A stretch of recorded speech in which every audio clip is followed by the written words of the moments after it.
Let's get in some headlines from across the state of Texas as we give you a little weekend around here. We're going to start with a coaching move there in Copperas Cove. It's been a very, very, very active coaching change season in Central Texas.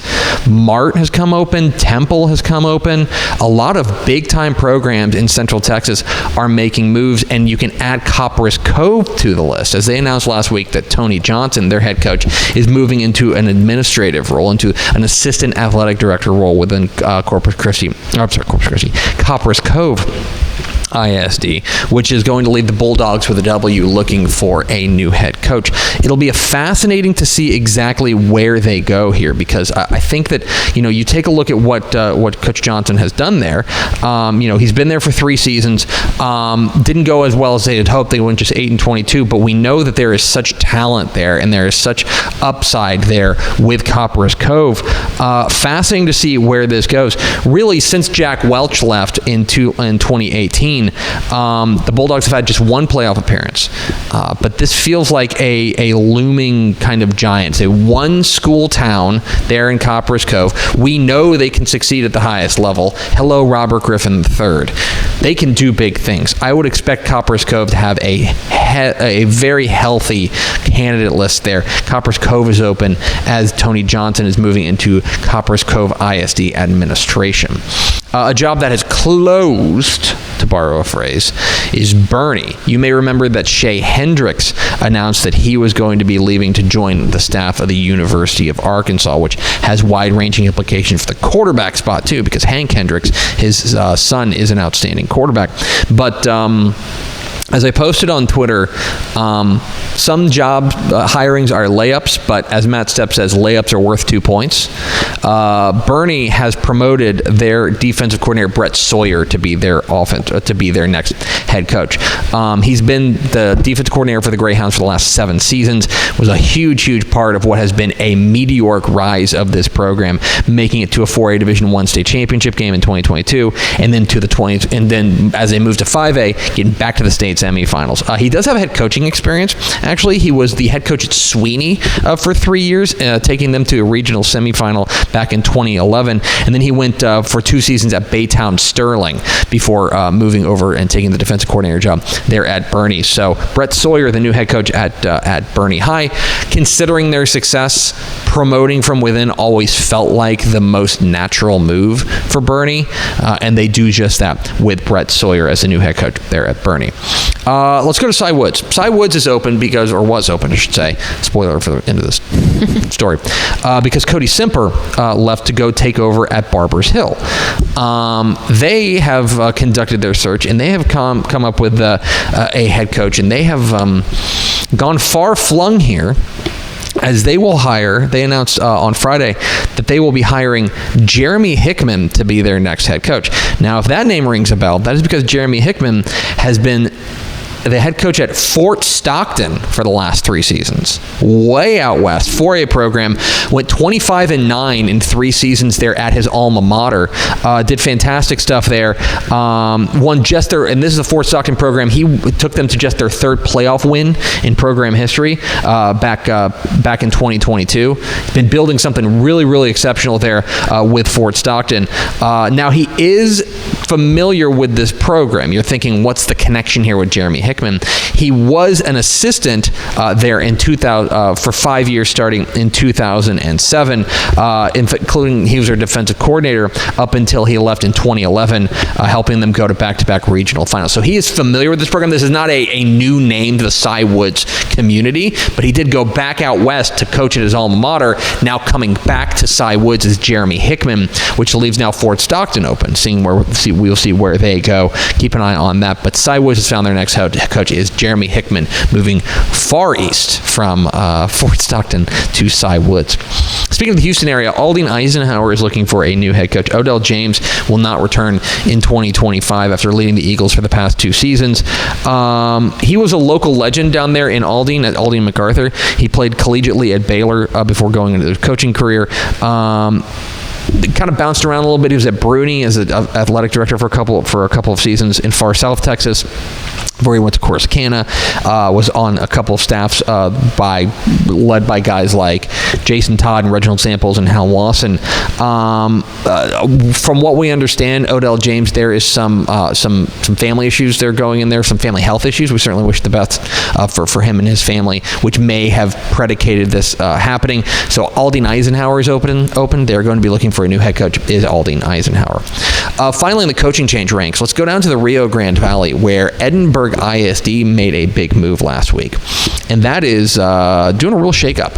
Of course, there are a number of schools down there in Edinburgh Consolidated ISD, and two of them are going to have new head coaches, and they announced this in one fell swoop as they announced they are reassigning Edinburgh head coach Rene Guzman and Edinburgh North head coach Damian Gonzalez last week. This is very interesting to see two jobs come open all at once. Damian Gonzalez has spent 7 seasons as the head coach there at Edinburgh North, went 28-42, went to 4 playoff appearances during that time. Best year was probably in 2021 when they went 8-3. Edinburgh High has been led by Rene Guzman for the past 4 seasons, going 20-24. Overall, with the 4 playoff appearances every single year, was defensive coordinator at Weslaco East before that.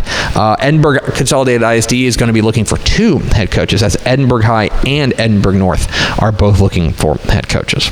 And finally, Pickle, I'm glad you're here.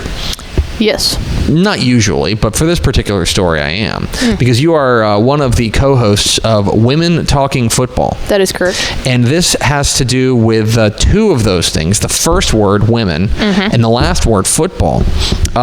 So the Dallas Cowboys announced that they are launching a 2025 Spring High School Girls Flag Football League. They had a big announcement on Saturday. Our Carter Yates was there. It was Charlotte Jones as well as Dak Prescott announcing this, and they were making some big claims here. In total, this spring, 86 high school campuses, 54 from DFW, 13 in Austin, and 19 in El Paso, will participate in this flag football league. And they had a big Nike jersey reveal, all of these things.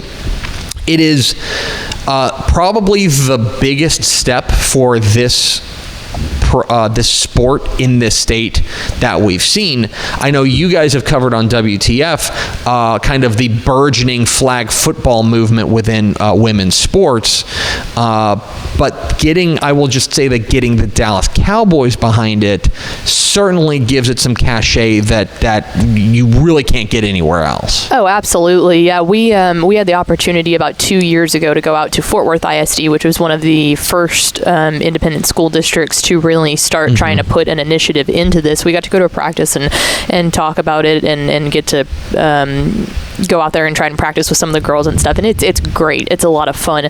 But things don't actually formulate until you get the backing by people who matter in there. And as much as you would hope that, coaches from Fort Worth ISD or coaches from across the state, it not only takes that, it also takes a financial backing and a place in a company like the Cowboys who are looking to dive into that, to invest in that have the sponsorship opportunities, and as long as they get to buy in, then other sponsors are going to buy in, and that's what it's actually going to take to get this thing off the ground. I think you're right, and Charlotte Jones, who is the co-owner and the chief brand officer for the Cowboys. It's Jerry Jones' daughter. I don't know if you know that. Or daughter-in-law? Daughter, thank you.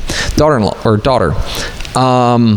She made a bold statement at this press conference, which we've got on there. Quote, "Our goal is to get flag football for women sanctioned in the state of Texas." They want this to be a UIL sport. That's what they're saying. Yeah. And I think that you're right. Now, ultimately, the way that I think the best path forward for flag football to be sanctioned as a UIL sport would be something like this, where you get a big money backer to essentially go out there and start it and give it the proof of concept to show the UIL that, yes, there is widespread interest in this. And if you were to sanction it, there would certainly be a line to form these types of teams. Yeah, and let's be real honest too. This is a great step in the right direction. A backing from the Cowboys, a financial backing of any sort is great to get things off the ground. I do, from taking that cap off and recognizing that, I do see the fundamental issues that the UIL are going to have answers to before they can sanction it. Who is coaching this? Are you going to use high school football coaches to do that? Does this in turn affect other sports? When do you play it? Because you can't, if it is football coaches that are coaching it, you can't coach that and regular football in the fall. So inherently that moves to the spring when there are a ton of other sports going on from a girl's perspective, from basketball to track and field to golf to tennis to softball. Like, there is so much that happens in the UIL in the spring. That's just something that you're going to have to be able to focus on top of, again, the funding is one thing, but that you're talking uniforms, you're talking practice time, you're talking facility times. I think that it's a great thing. I am so much in support of it. I'm glad the Cowboys are in support of it, but there's a lot that's going to have to be figured out before we can get to that point. But this is a great first step. You're exactly right. The UIL has never operated in a situation where it's like, oh, we're just going to snap our fingers and sanction a new sport. There is a process that goes through this. I know that this has been kicked around by the UIL and more or less just said, let's study it. Let's wait. We're going to wait and see right now. If you are excited about the prospect of girls flag football coming to the state of Texas in a sanctioned way, I think what this does is that restarts and reignites that conversation. But that conversation is still going to happen in the same way of the UIL is going to go through the paces of how does this work, how all those questions that you asked. They're going to be thoughtful about this type of thing. The Cowboys getting involved is gas on that fire. Yeah. But it is in no way a guarantee that it's going to happen next year or be a UIL sport. But I do think that it's going to give it the kind of widespread spotlight. People are going to start asking questions. Exactly right. That's what you added fuel to the fire of people going, wait, why don't we have that?